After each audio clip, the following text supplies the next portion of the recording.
사무엘상 12장 1절부터 15절까지의 말씀을 읽고 말씀을 나눕니다.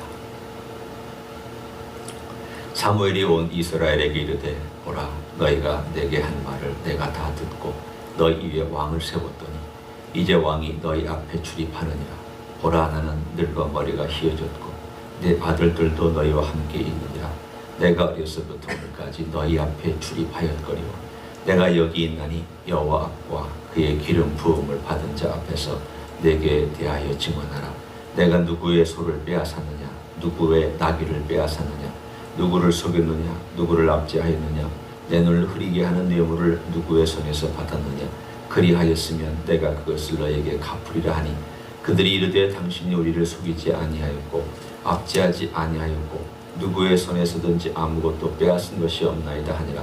사무엘이 백성에게 이르되 너희가 내 손에서 아무것도 찾아낸 것이 없음을 여호와께서 너희에게 대하여 증언하시며 그의 기름 부음을 받은 자도 오늘 증언하느니라 하니 그들이 이르되 그가 증언하시나이다 하니라. 사무엘이 백성에게 이르되 모세와 아론을 세우시며 너희 조상들을 애굽 땅에서 인도하여 내신 이는 여호와이시니 그런즉 가만히 서 있으라. 여호와께서 너희와 너희 조상들에게 행하신 모든 공의로운 일에 대하여 내가 여호와 앞에서 너희와 담론하리라. 야곱이 애굽에 들어간 후 너희 조상들이 여호와께 부르짖으며 여호와께서 모세와 아론을 보내사 그 두 사람으로 너희 조상들을 애굽에서 인도해 내어 이곳에 살게 하셨으나 그들이 그들의 하나님 여호와를 잊은지라. 여호와께서 그들을 하솔 군사령과 시스라의 손과 블레셋 사람들의 손과 모압 왕의 손에 넘기셨더니 그들이 저희를 치매 백성이 여호와께 부르짖어 이르되 우리가 여호와를 버리고 바알들과 아스다롯을 섬김으로 범죄하였나이다. 그러나 이제 우리를 원수들의 손에서 건져내소서. 그리하시면 우리가 주를 섬기겠나이다 하며 여호와께서 여룹발과 베단과 입다와 나 사무엘을 보내사 너희를 너희 사방 원수의 손에서 건져내사 너희에게 안전하게 살게 하셨거늘 너희가 암몬 자손의 왕 나하스가 너희를 치러 옴을 보고 너희의 하나님 여호와께서는 너희의 왕이 되심에도 불구하고 너희가 내게 이르기를 아니라 우리를 다스릴 왕이 있어야 하겠다 하였도다.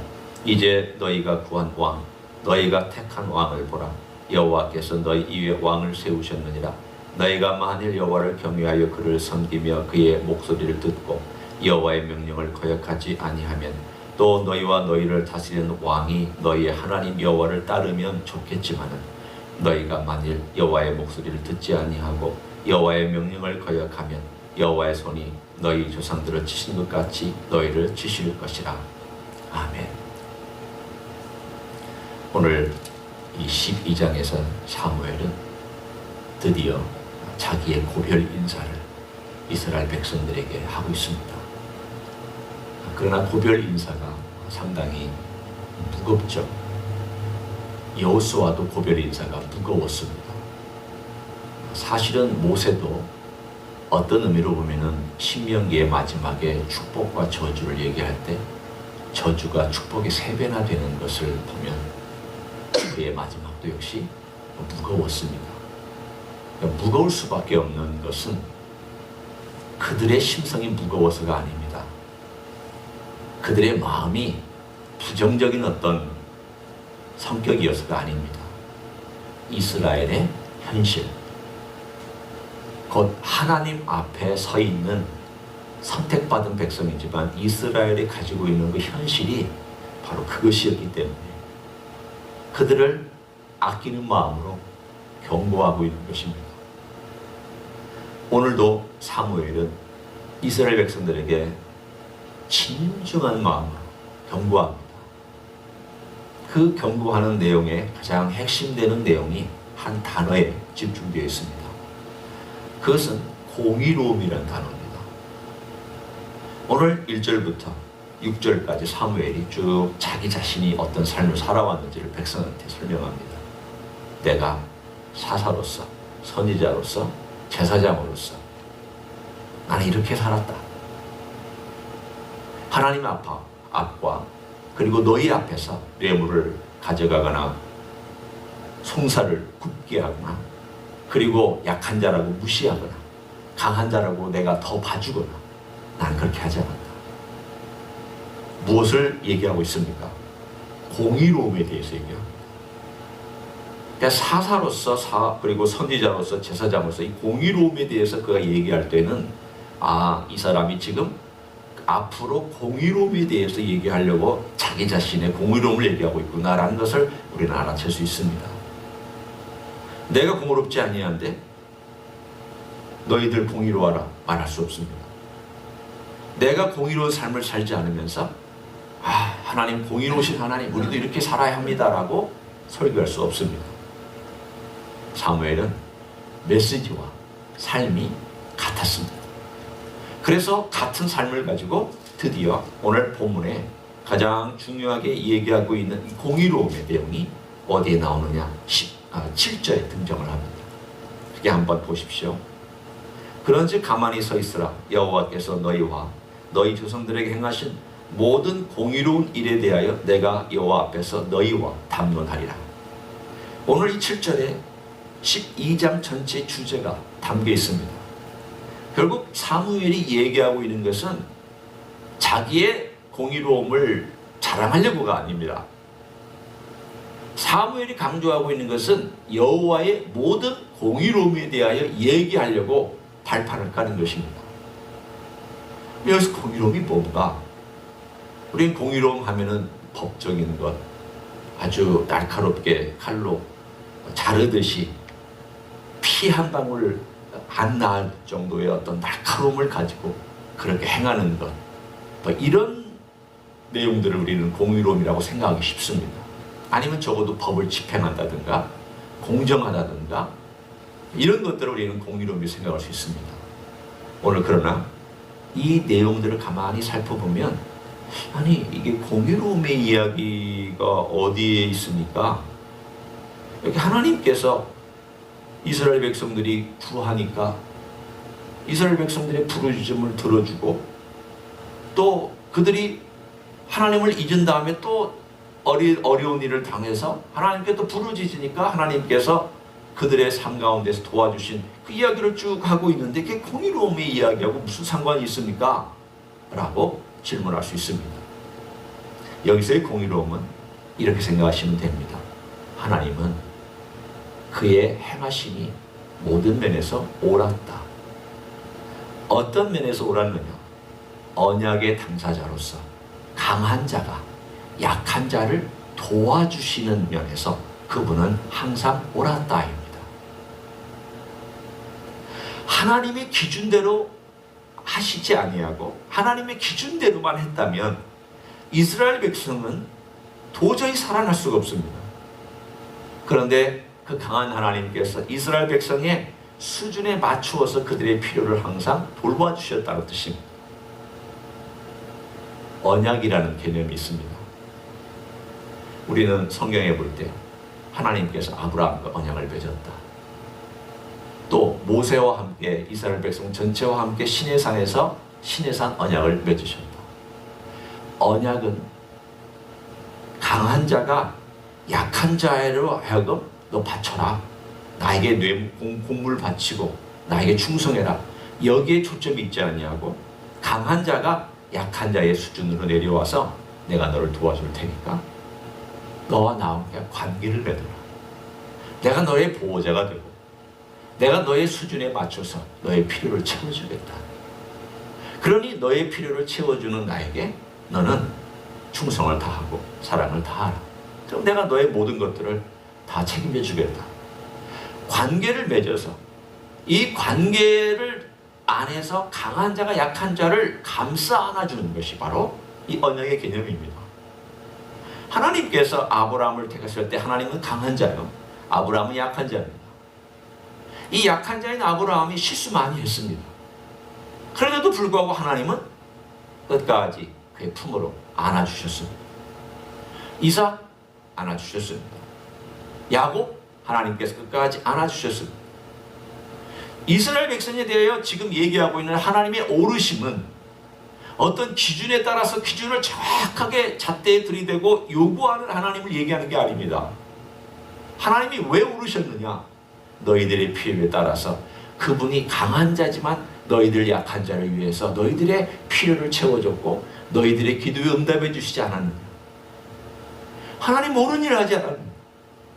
하나님께서 강한 자로서 약한 자를 돌봐주시는 그것이 옳은 일이 아니었느냐? 그런데 하나님은 그렇게 항상 옳은 일을 너희들을 위해서 해주셨는데 너희들은 오늘 본문의 한 단어가 그들의 상태를 얘기해주고 있는 내용입니다. 오늘 함께 보시는 내용은 9절입니다. 그들의 모습을 얘기하고 있죠. 그들의 하나님 여호와를 잊은지라. 하나님은 항상 옳게 그들의 수준에 낮추어서 그 수준에서 그들을 도와주고 그들이 요청하면 또 와서 필요를 채워주고 그들을 구원해 주시는 이런 일이 계속 우리가 알고 있는 적어도 사사기 전반에 걸쳐서 그 일이 일어났다. 하나님 그렇게 해주셨다.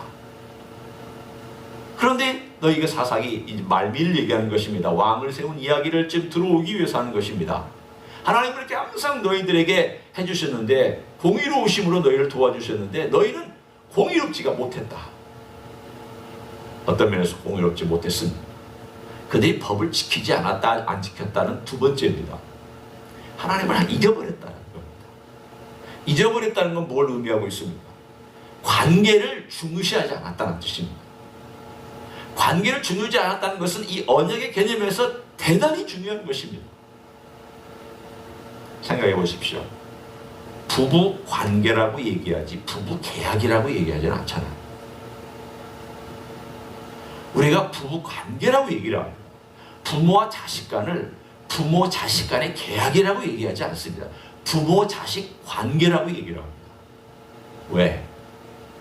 이거는 떼어낼 수가 없는 것이기 때문에.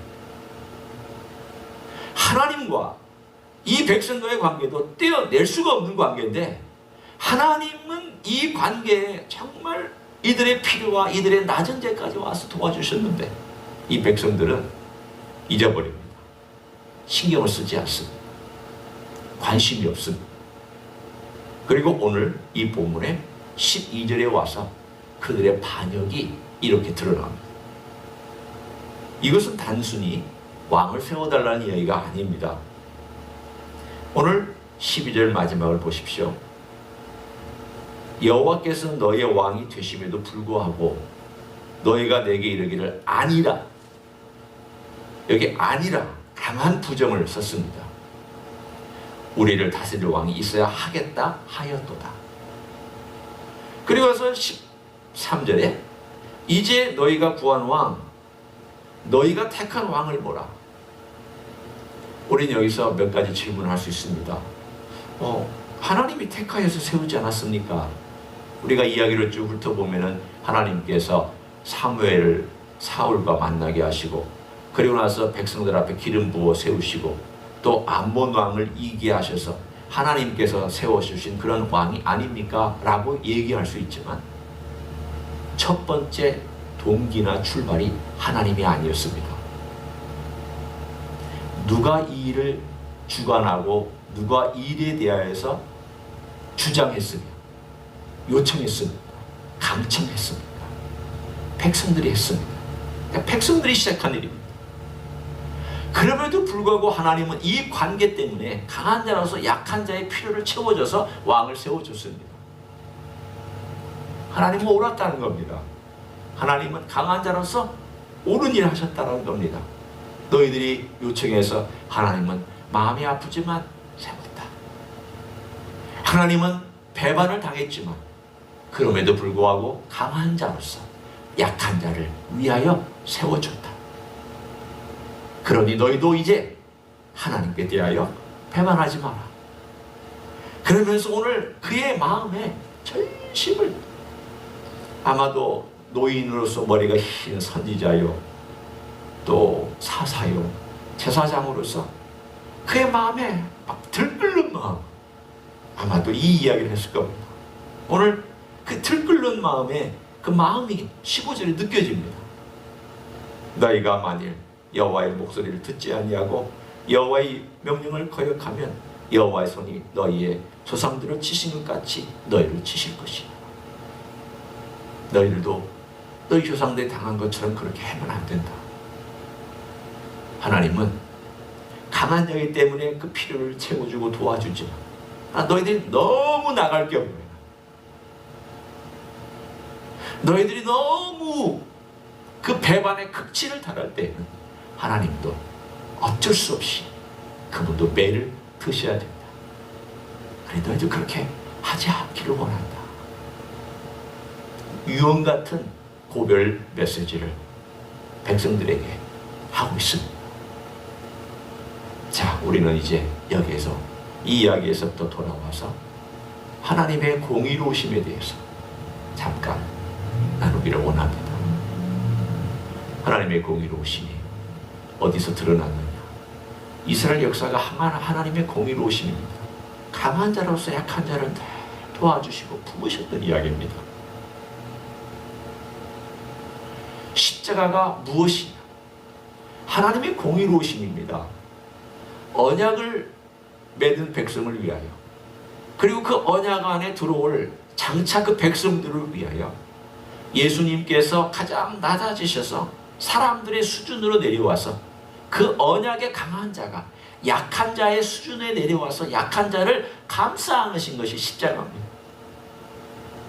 그게 하나님의 공의로우심입니다. 놀랍지 않습니까? 공의로움이라는 개념을 우리는 달리 생각해야 됩니다. 하나님의 공의로움은 딱딱한 공의로움이 아닙니다. 엄정한 것만 생각하는 공의로움이 아닙니다. 강한 자가 옳은 일이 하는 것이면 강한 자의 옳은 일은 약한 자를 도와주는 겁니다. 그게 옳은 겁니다. 그게 공의입니다. 하나님은 강한 자로서 언약의 당사자인 약한 자를 위하여 십자가를 지시기까지, 그래서 그 죄를 친히 본인이 담당하셔서 그 대가를 지불해 주시기까지 언약의 당사자를 위하여 옳은 일을 하신 겁니다. 그게 하나님의 공의입니다. 그래서 우리는 그 기반 위에 살도록 우리 그리스도인들은 그렇게 불러주셨습니다. 로마서 14장 15장에도 얘기하고 있고, 또 다른 성경의 많은 부분에서도 강조하고 있습니다. 강한 자가 약한 자의 짐을 담당해라. 강한 자가 약한 자에게 그 필요를 채워주고 그들을 뭐라고 무시하지 마라. 그들을 기다려줘라. 도와줘라. 위에서 기도해라.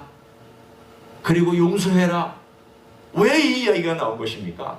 예수님께서 강한 자로 약한 자를 위하여 기꺼이 옳은 일을 행하셨던 것처럼 너희가 예수 그리스도를 마음에 모시고 구주를 가지고 있다면 너희도 그렇게 해라는 겁니다. 왜? 예수 그리스도의 마음을 품은 자니까. 그 기독교입니다. 그것이 바로 예수 그리스도의 공의요 사랑입니다. 오늘 이 모든 이야기가 십자가에서 이루어졌다. 그리고 그것을 우리에게 주신 분이 바로 우리 주님이시다. 오늘도 이런 놀라운 강한 자가 약한 자를 위하여 담당하셨던 그 놀라운 공의로우심에 대하여 묵상하시며 이 하루가 복되시기를 우리 주 예수 그리스도의 이름으로 간절히 축원합니다. 기도하겠습니다. 감사합니다. 강한 자로서 우리 약한 자를 위하여 친히 이 땅에 내려오셨고, 강한 자로서 약한 자를 돕기 위하여 친히 죄과 죄를 짊어지셨고, 피 흘리시며 우리를 위하여 십자가에서 돌아가신 주님 감사합니다. 그 모든 것이 연약한 우리를 위하여, 무기력한 우리를 위하여 행하셨던 강한 자의 공의로우심을 믿고 감사를 드립니다. 오늘도 우리 주님 앞에 그 놀라운 일을 묵상하며, 주님, 우리 또한 주님의 그 사랑과 그 마음을 가지고 약한 자를 돕고 약한 자를 위하여 기도하고 약한 자를 기다려주고 용서하며 품을 수 있는 하나님의 사람이 될 수 있도록 축복하여 주시옵소서. 이제는 우리 구주 예수 그리스도의 은혜와 하나님 아버지의 극진하신 사랑과 성령 하나님 교통하심의 역사가 오늘도 우리 주 예수 그리스도의 그 놀라운 마음을 가지고 살아가기를 소원하는 가정에서 예배드리는 종들 위에와 이 자리에 참여한 종들 위에와 주임지 히스기의 위에와 이민교회들과 한국교회들과 선교사님들 위해 이제부터 영원히 함께 하실지어다.